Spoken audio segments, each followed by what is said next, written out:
รักษาครูบาจักทิพย์พระครูตุลยาและประยุทธ์รองเจ้าคณะอำเภอสันกำแพงและมงลาไทยด้วยความเคารพนับถือขอบุญรักษาเทวดาคุ้มครองพระพุทธพระธรรมพระสงฆ์ปกป้องพี่น้องศรัทธาญาติโยมสาธุชนพุทธบริษัททั้งหลายซึ่งวันนี้เป็นวันพระราชทานเพลิงศพของท่านพระครูโอภาสปัญญาภิมลในนามคณะสงฆ์อำเภอสันกำแพงและตำบลน้ำใต้ก็ขอกราบขอบพระคุณท่านพระปลัดทิติวัฒน์ธีรธรรมโมหรือว่าทุปิโอซึ่ง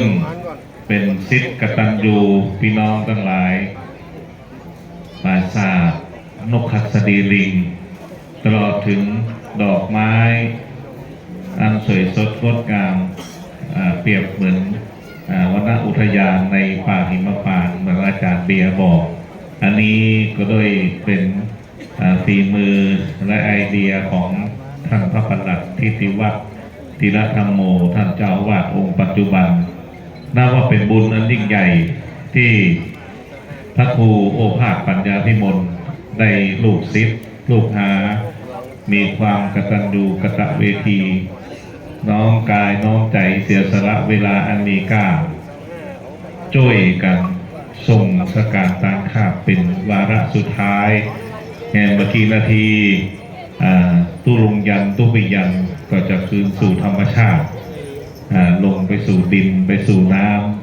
ำไฟเผาไปแล้วพี่น้องทั้งหลาย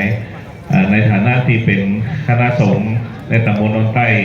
ก็ขอกราบขอบพระคุณท่านเจ้าอาวาสทุกวัดในตำบลดอนใต้ทุกวัดท่านรัชทานญาติโยมทุกหมู่บ้านในตำบลดอนใต้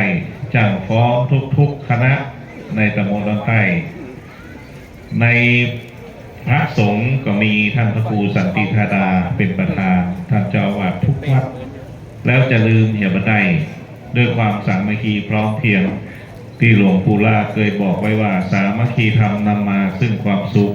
พ้นจากทุกสุขใสใจแจ่มสีเป็นองค์ตาก้าวหน้าปาณดีสามัคคีกันไว้สุขใจอันนี้ก็ขอกราบขอบพระคุณท่านครูบาชัยประสิทธิ์ม่อนพญานาคราชท่านพระครูปฐมชยาภิวัตรด็อกเตอร์เจ้าคณะตำบลบางกระเบาจังหวัดนครปฐมอันนี้อุตส่าห์มาจากแดนไก่บริษัทบ้านจ้างโดยคุณอิทธิพลกุลกมลพันธ์กันทนวลคณะสงฆ์จากจังหวัด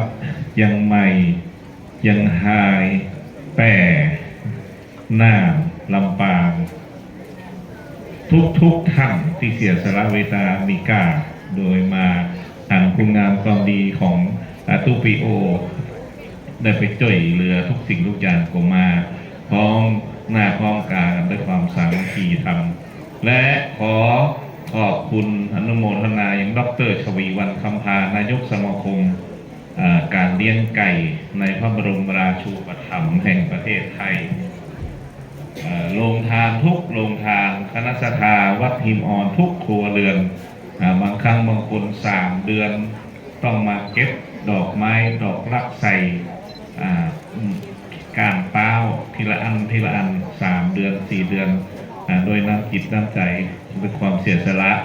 นายกชนะนันท์กันดีฟองนายกเทศมนตรีตำบลดอนใต้พร้อมกับโดยคณะทุกท่านกำลังเพิ่มพูนชัยศิษย์พร้อมกับโดยพ่อหลวงผู้ช่วยทุกหมู่บ้านชมรมกำนันผู้ใหญ่บ้านอำเภอสันกำแพงอำเภอแม่ออนตลอดถึงคณะสัตยาญาติโยมทั้งหลายที่ตั้งอกตั้งใจจากบ้านไก่มาโดยเฉพาะคณะสัตยาจากวัดต่างๆมีได้ยินว่ามีวัดห่วงพี่น้องสัมปตองก็มาโดยการนำของท่านเจ้าอาวาสหลายวัดที่มาได้กล่าวนามอันนี้ก็ขอบุญรักษาเทวดาคุ้มครองพระพุทธพระธรรมพระสงฆ์ปกป้องพระครูโอภาสปัญญาภิมลก็ช่วยรักษาพี่น้องทั้งหลายคุณงามความดีเหล่านี้เขาจะหันได้ว่าจากน้ำจิตน้ำใจด้วยความสามัคคีพร้อมเพรียงได้การเสียสละเวลาอันมีค่าถ้าหากว่าเขาเสียสละเวลาแล้วเหมือนอาจารย์เบียร์ได้บอกไว้10 ปอยหลวงเต่าปอยล้อปอยเดียว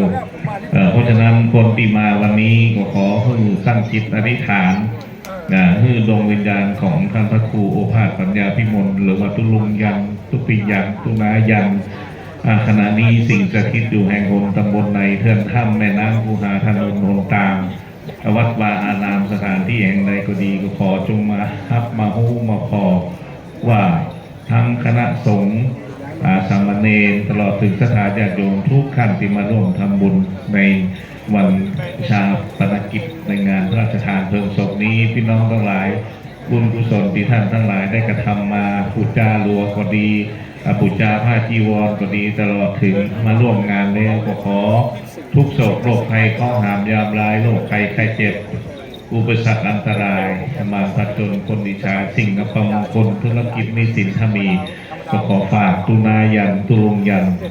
เผาผ่านไปกับนกขัดสดีลิงบินเหาะขึ้นสู่สวรรค์คือท่านทั้งหลายได้พบแต่ความสุขความสำเร็จเจริญรุ่งเรืองร่ำรวยตามที่ปรารถนาต่อไปจะได้เสพทำพื้นเมืองนะโมตัสสะภะคะวะโตอะระหะโตสัมมาสัมพุทธัสสะ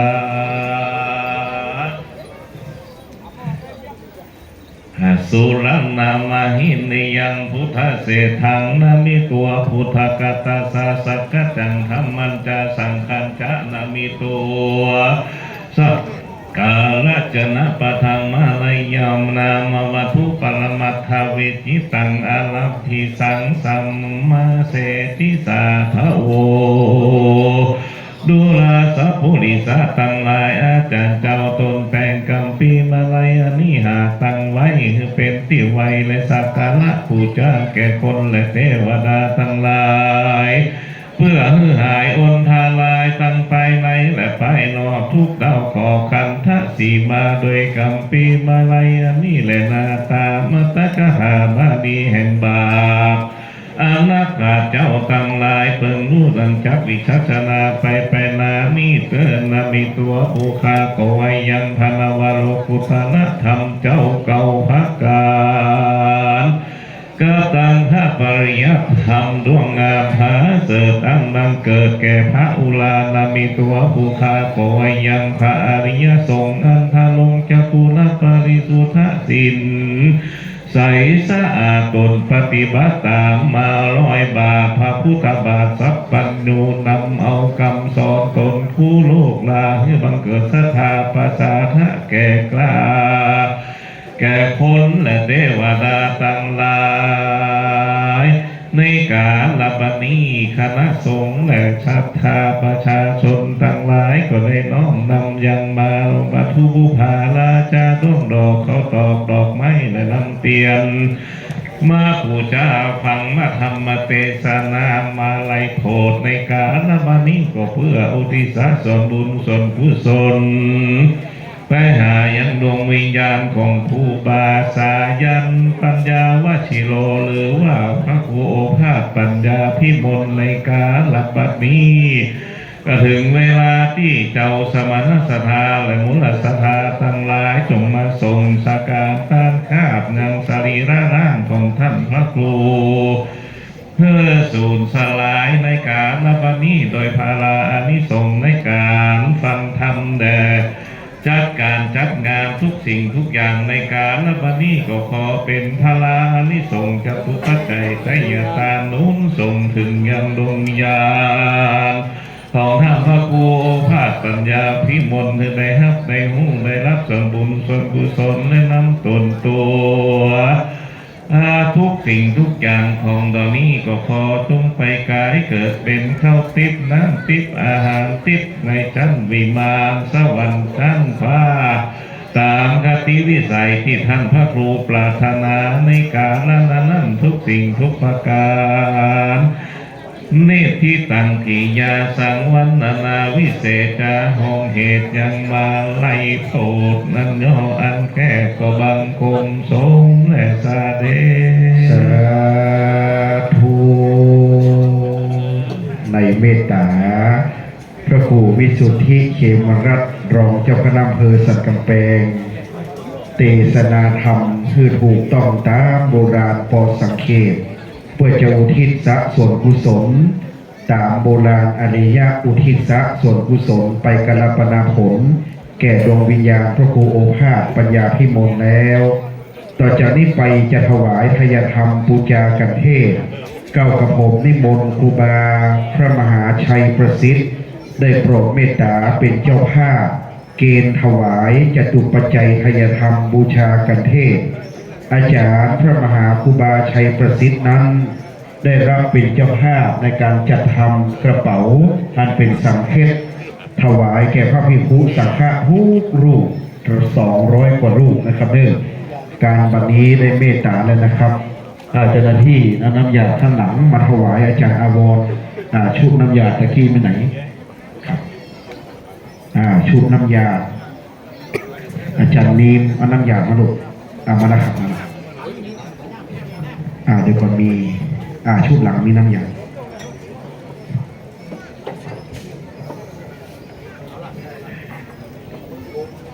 เอวังมุนตุยถาวะนิวหาปุราปริปุเรนติสาคลังเอวเมวะอิโต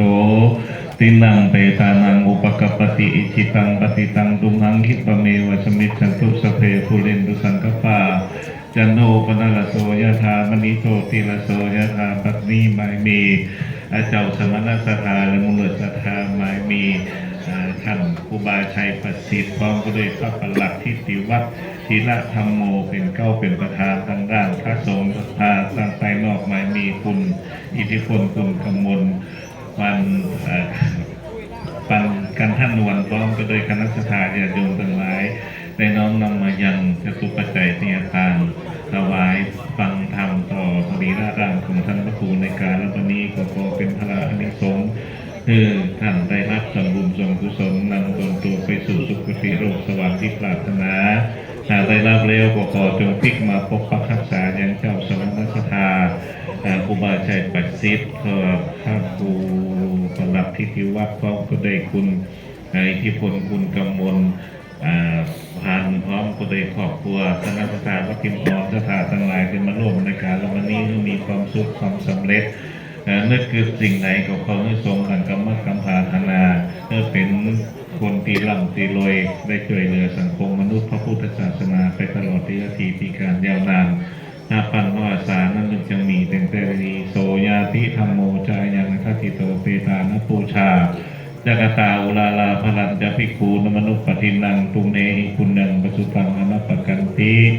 จัตตารโอธรรมาวัฏันติอายุวโนสุขังภะลัง